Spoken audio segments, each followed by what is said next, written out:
nếu nó cho bé mù gì bé mong lúc đó là Wednesday là giờ lúc got flea market nhớ đó got California cho số lúc Wednesday là khi đó là chập bùa là giờ flea market á bé mong cho lầu cho lùa nhớ cho Sacramento thế là Stockton bồi bao lúc đó là nó cho nên một số sử dụng cho nên cho nhớ để cho bỏ đua là do họ nó xứ là nên theo bỏ theo bé lúc đó là flea market là do God flea market bên mong họ đó là Wednesday trong lịch trình á sẽ đến đó của kịp bên một số đó là chọn đồ để nó nè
thế cho nên một số nè ta toàn cái đâu nữa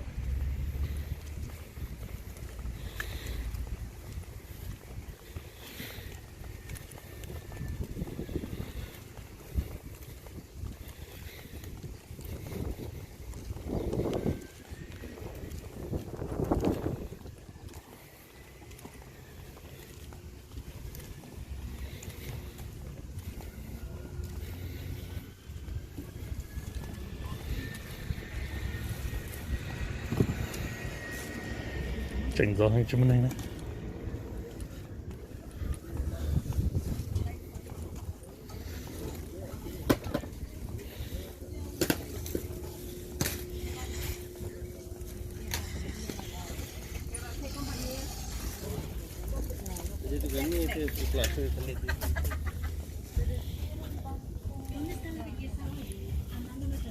nó muốn đâu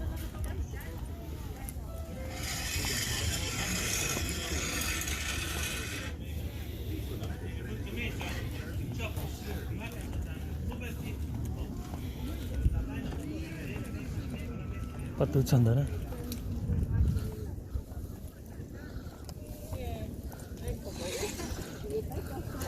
tốt số gì rồi bắt đầu cái lành ra tốt số gì này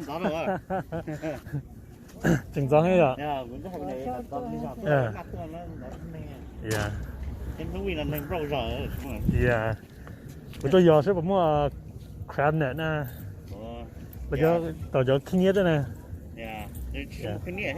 yeah ok nè yeah tuần đấy là ok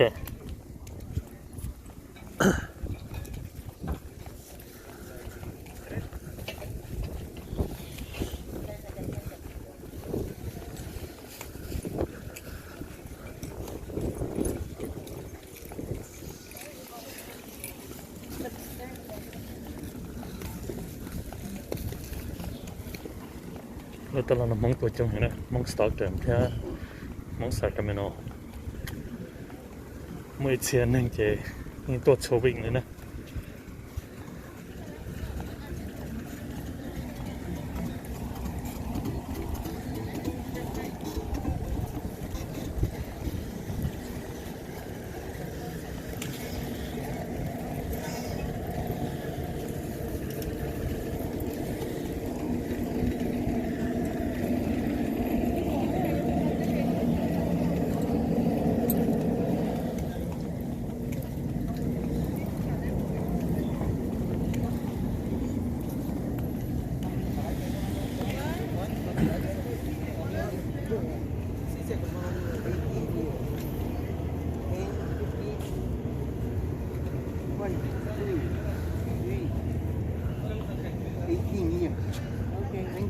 bye.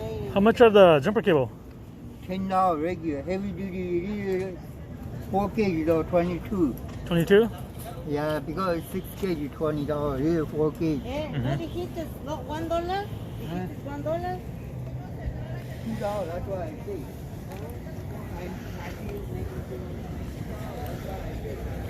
Yeah, that's a good price. Hey boss, how much for the rope? No, $5. $5?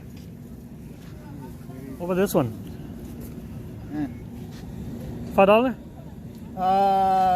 No, this is $8, $5, 7. This 100 feet, $8. $8? This one 5? That's a 50 feet, $5. Okay, different. $7, 50 feet only. That small one, $3 only. $3, that's the cheap one right here. Okay. No more cheaper than that, yeah. $3, I'll take Yeah, it. you need bag? Yeah, put it in bag. This a bag again, I need to finish all these kind of bag. Hey, you don't give me the new one. No, that big one, I don't need too many for today. Okay, I don't. Okay. Okay, sorry, I need to read it. You know, $1, I pay $20. Yeah, I don't need bag. It's You don't okay. need bag. Yeah, Sorry. I'll put it in my pocket. Oh, okay. $5, $2 bag. Okay, Okay, thank you, Ange, okay? thank you. Thank you. I don't know, too many, otherwise I can give you. Yeah, it's okay. Yeah.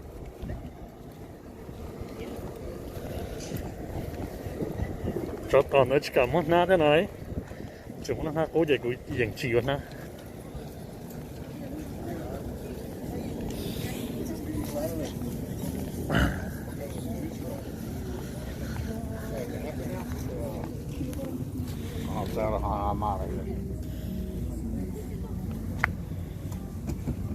Mama, how much? $5? Yes. What about this one? This one $5 too? Yeah. The California one's $5, huh?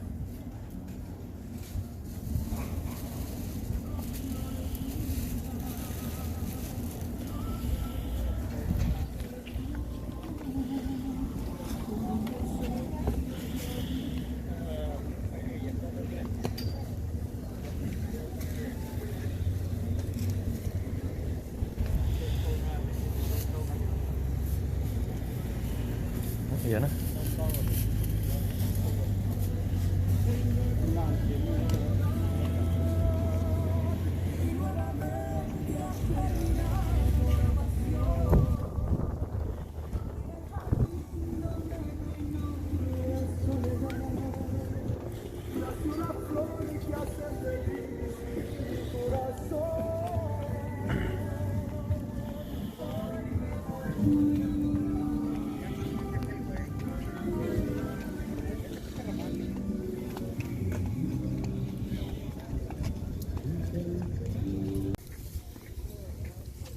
Un montón.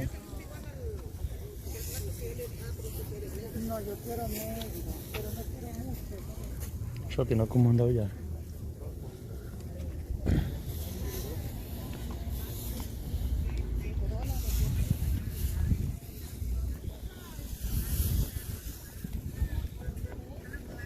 First of all, it's not get that out.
lá cho mình lúc nào lúc sẽ được trả nó cho mình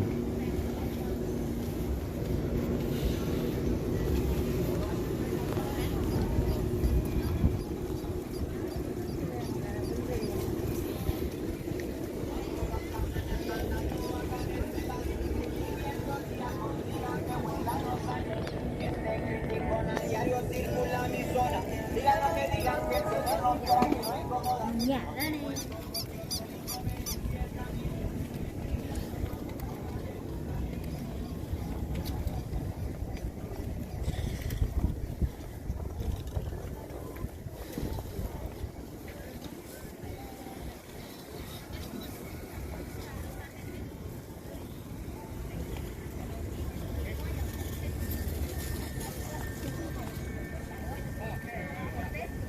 khủng hoảng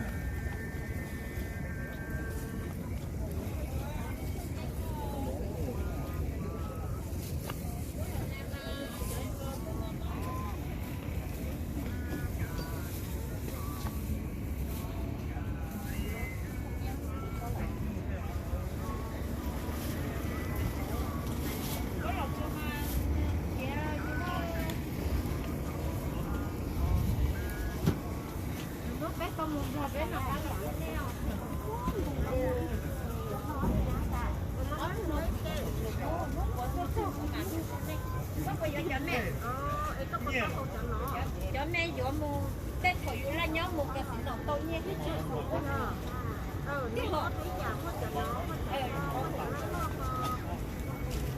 giờ dùng mua hơn món chú mà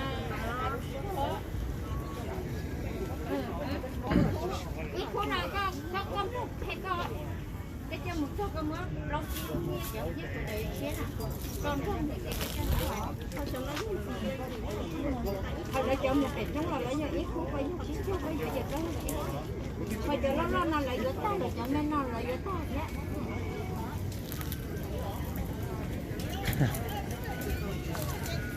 quá chị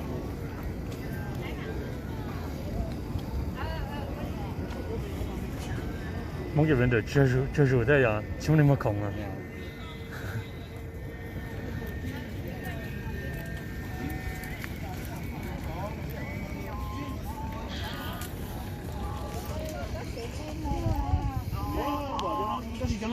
cho nó chỉ lo nó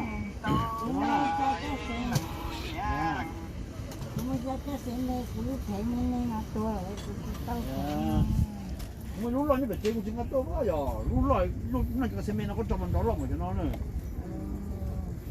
cũng chính là tôi thế như vậy mà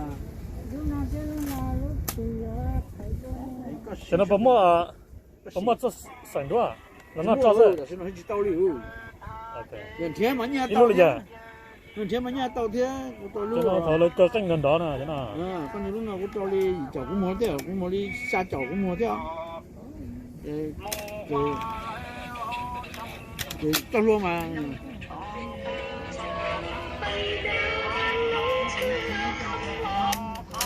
cho luôn mà làm thế mà mặn thế cho nó xử cho chế mua thế online cái đó nó cần thế thì kinh nghiệm là to chứ mình cho đưa cho polarize nữa mình positive negative như vậy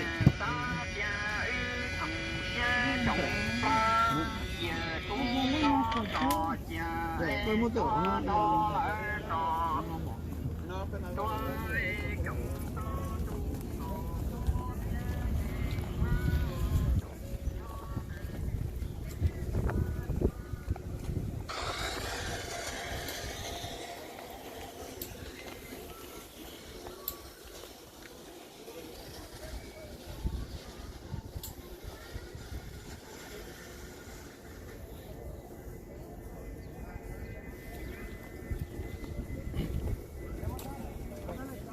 thì bố mua là cho bố long vi là cho symbol thì bố mua bố long vi là cho symbol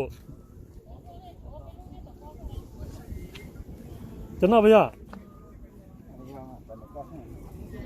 đó cái này nó sẽ cho nó tiêu cho tan xong giờ làยังbố long là cho ta anh mà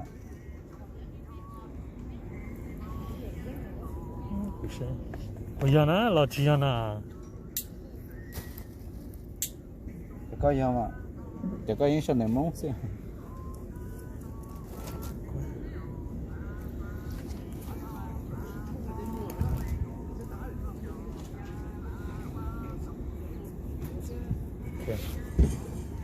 一路里讲呢，一路7段。几呢？说痛了讲说呢。OK， 这回要是不，怎么？这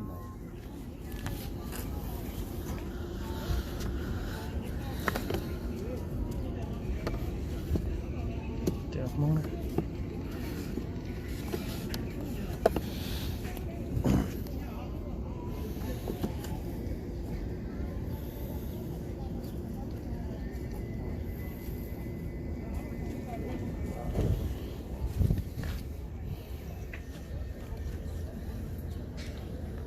这么做，不错。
就正常的到家。咱能搞了，要没了呢？他搞了。是正常是，将来能搞了。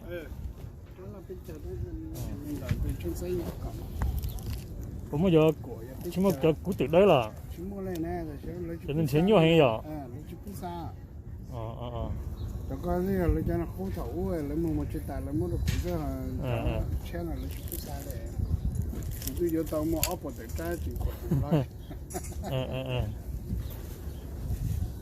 แล้วเดี๋ยวอย่าเพิ่งมึงจะเดินมัวจะแล้วเดี๋ยวแช่เลยอย่างเช่นมึงแช่ตัวตุ้น้องมึงจะ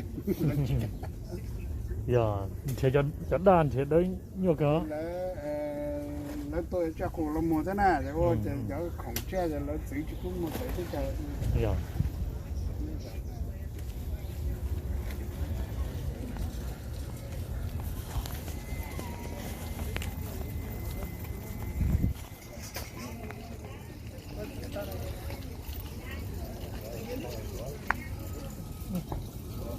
这样吗？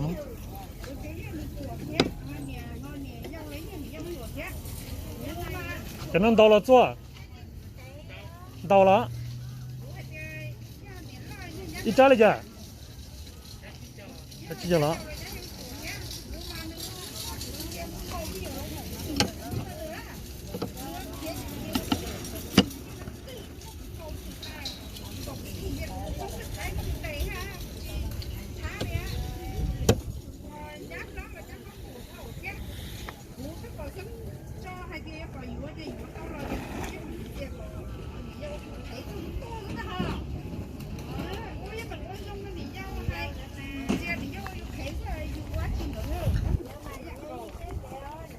那不么啊？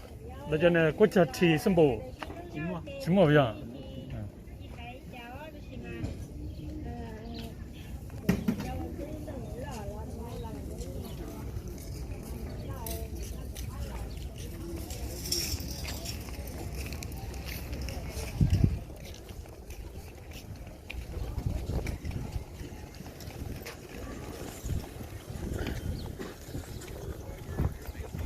？nó tôi nên chỉ mua khổng nữa mua khẩu phần này trên nó chứ tôi nên chỉ mua khổng nữa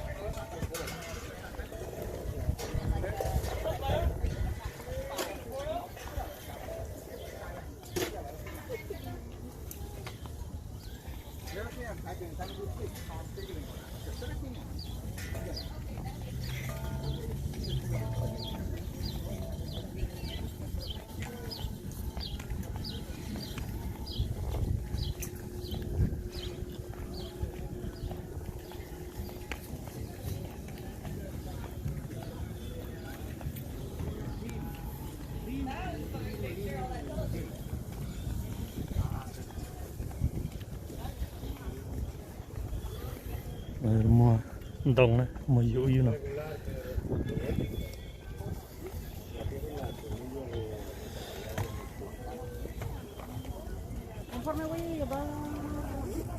Chingale. Aquí está el carro.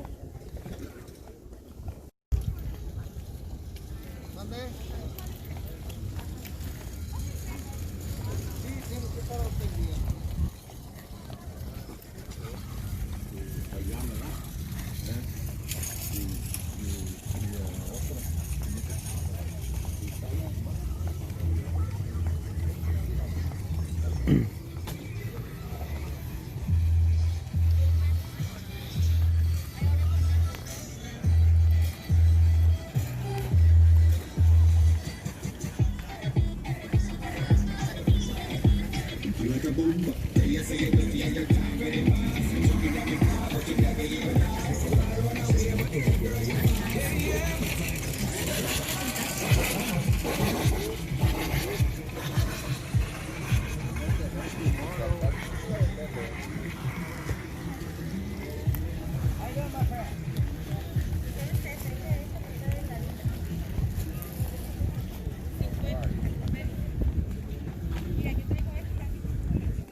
¿Necesita ayuda? You need help? Is this the Thai chili? Yeah, $5 the box.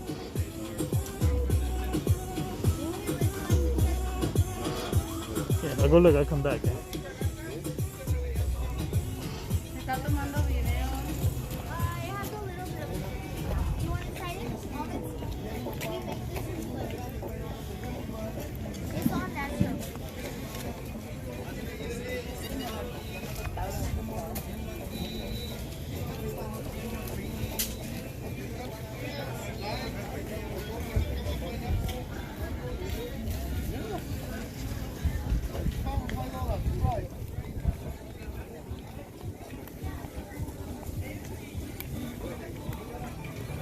$10 for one? Yeah.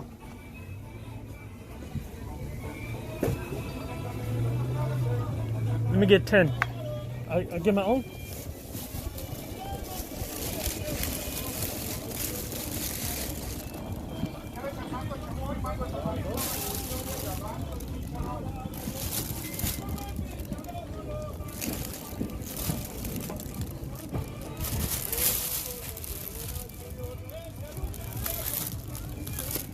Pásale, que arrímese, ahí está la piña, pepino, jícama, mamey, mangos.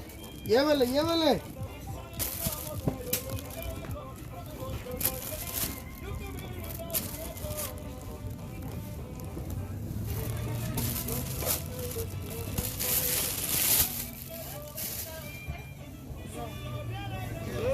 Luego me está reclamando que se me pierde. Ya está grandecito, hija, se pierde solo. No está chiquito.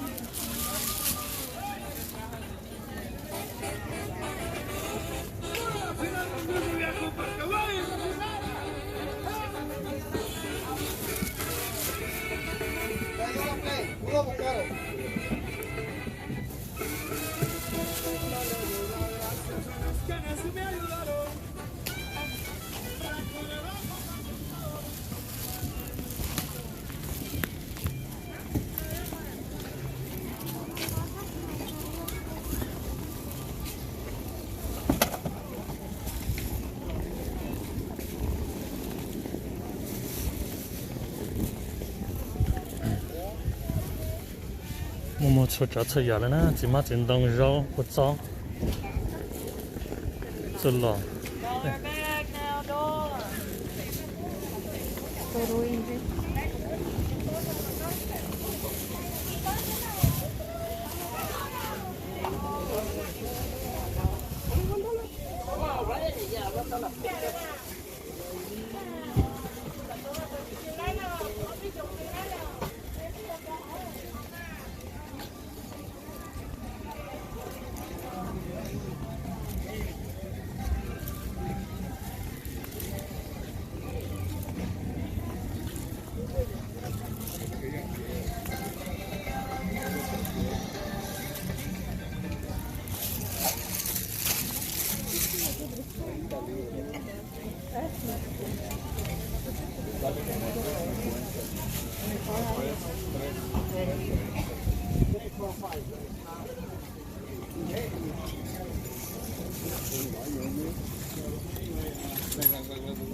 How much? 1 pound.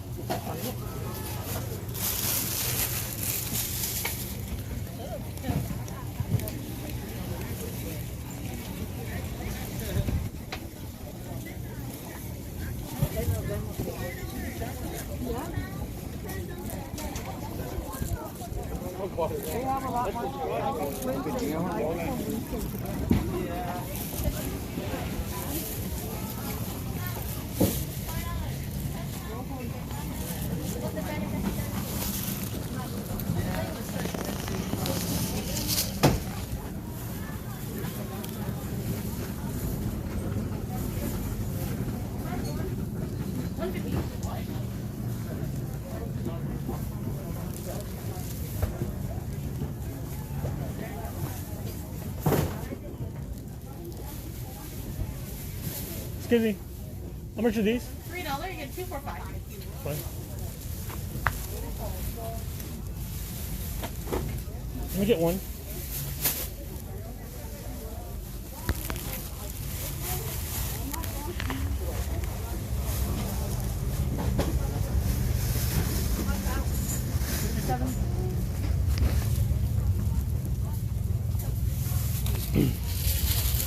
Rốt im nó nè. Okay, thank you.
Yeah, cocoa, $10.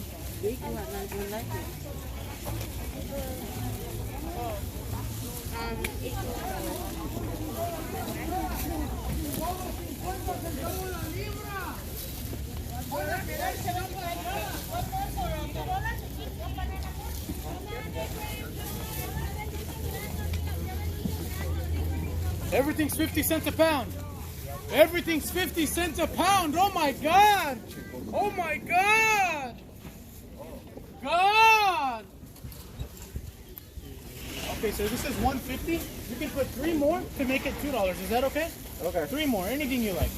So just grab 3 more. To make it $2. Yes. 50 cents a pound. 50 centavos a la libra. Todas frutas, todas. 50 cents a pound. 50 cents a pound. Pound.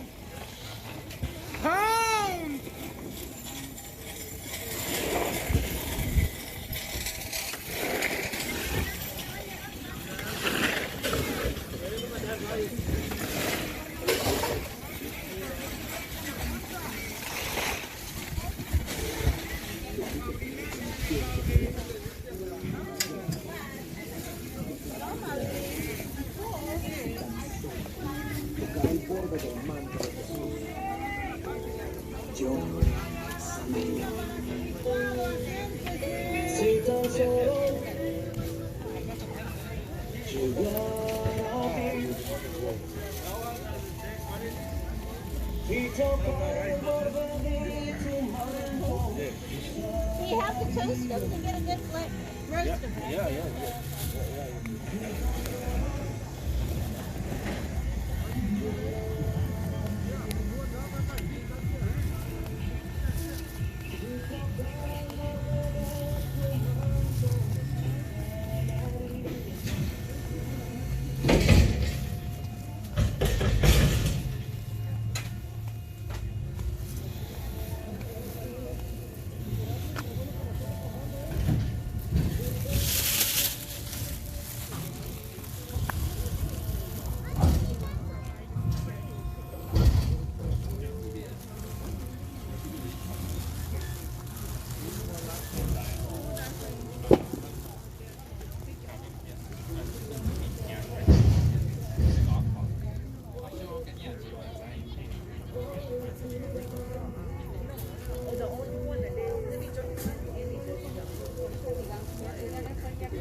Yeah, remember last time I couldn't even get it?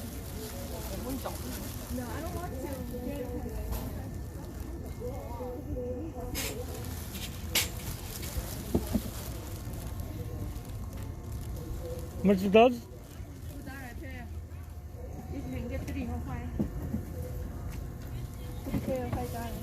That one extra small. For you? Yeah, For you, you it's mean small. small or medium? It's medium. No, not medium. You can try. Try. Okay, Just one or you get 3? this one, but $1? Okay.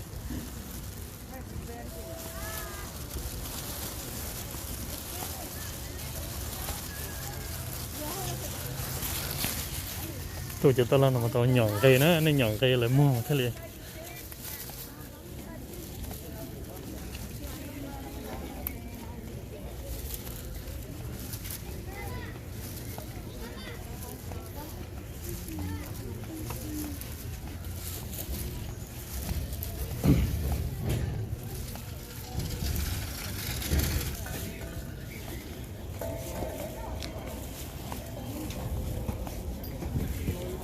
Sao nó có tờ điện nè.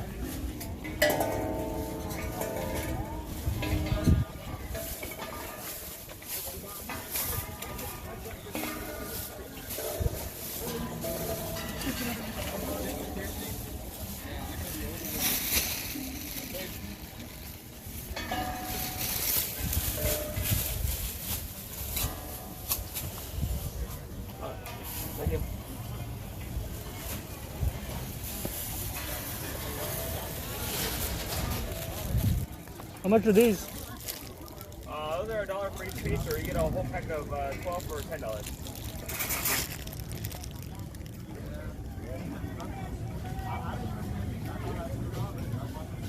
That's 12 right there, right?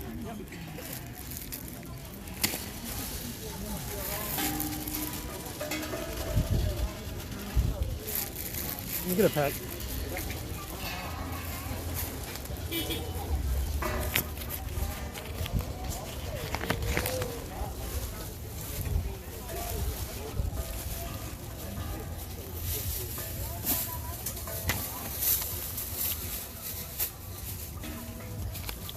Thank you.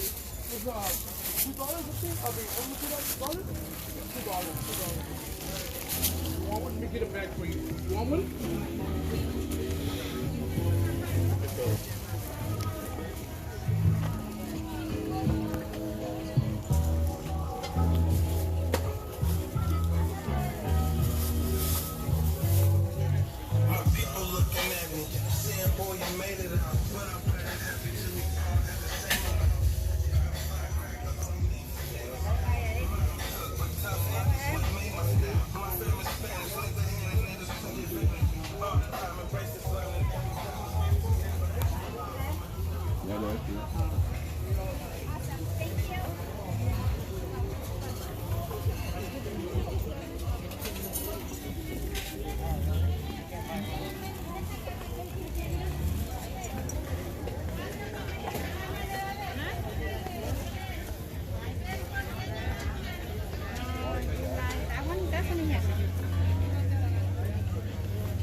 That's an $11. That's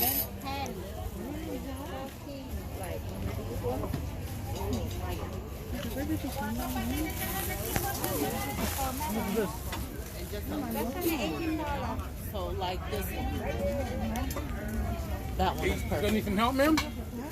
Yes. And then I would imagine they have the burner. You looking for something like pan or something? How much is the pot? What's that? Big one, 35.